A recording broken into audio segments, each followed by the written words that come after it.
एक दौर था जब नूरस्तान नाम की सल्तनत अपने सौंदर्य, कला और न्याय के लिए जानी जाती थी।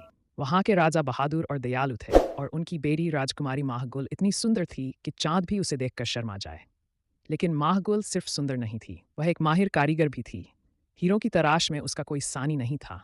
कहा जाता था कि उसके हाथों से गुजरे हुए हीरे ऐसे चमकते थे जैसे उनमें जान भर गई हो। मगर एक रात महल पर हमला हुआ। राजा के एक करीबी मंत्री ने धोखा दिया, दुश्मन को रास्ता दिखाया और सल्तनत पर कब्जा हो गया। माहगुल के पिता को कैद कर लिया गया। महल जल गया और माहगुल एक हीरा अपने साथ लेकर महल से निकल गई। वह जंगल की एक झोंपड़ी में छिप गई। साल बीतते गए। माहगुल ने दुनिया से छिपकर जीना सीख लिया। वह चुपचाप हीरों पर काम करती, जंगल के जानवरों और प्रकृति से प्रेरणा लेकर उन्हें तराशती। वह अपने बनाए हुए हीरे पेड़ों के नीचे छिपा देती थी, जैसे अपनी यादें मिट्टी में दफन कर रही हो।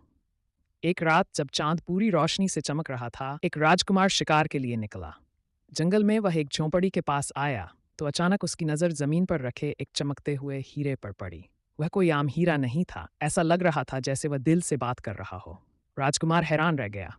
वह झोंपड़ी की ओर बढ़ा और वहां उसने एक लड़की को देखा। चांद जैसी आंखें और सुनहरे बाल, राजकुमारी माहगुल। राजकुमार माहगुल की खूबसूरती, गरिमा और हुनर से प्रभावित हुआ।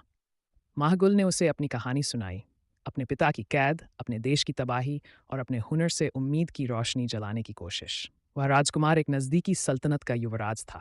उसने वादा किया, मैं तुम्हारे पिता को आज़ाद कराऊंगा, तुम्हारी सल्तनत लौटाऊंगा, लेकिन इसके बदले मुझे सिर्फ एक चीज़ चाहिए, तुम्हारा साथ।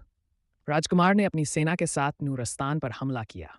मागुल ने हीरों की मदद से नक्शा बनाया, दुश्मनों के राज खोले।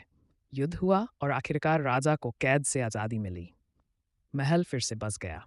नई रानी, हीरों की राजकुमारी, सिंहासन पर बैठी और वह चांदनी रात जिसने उनका साथ जोड़ा था, हर साल उत्सव का दिन बन गई।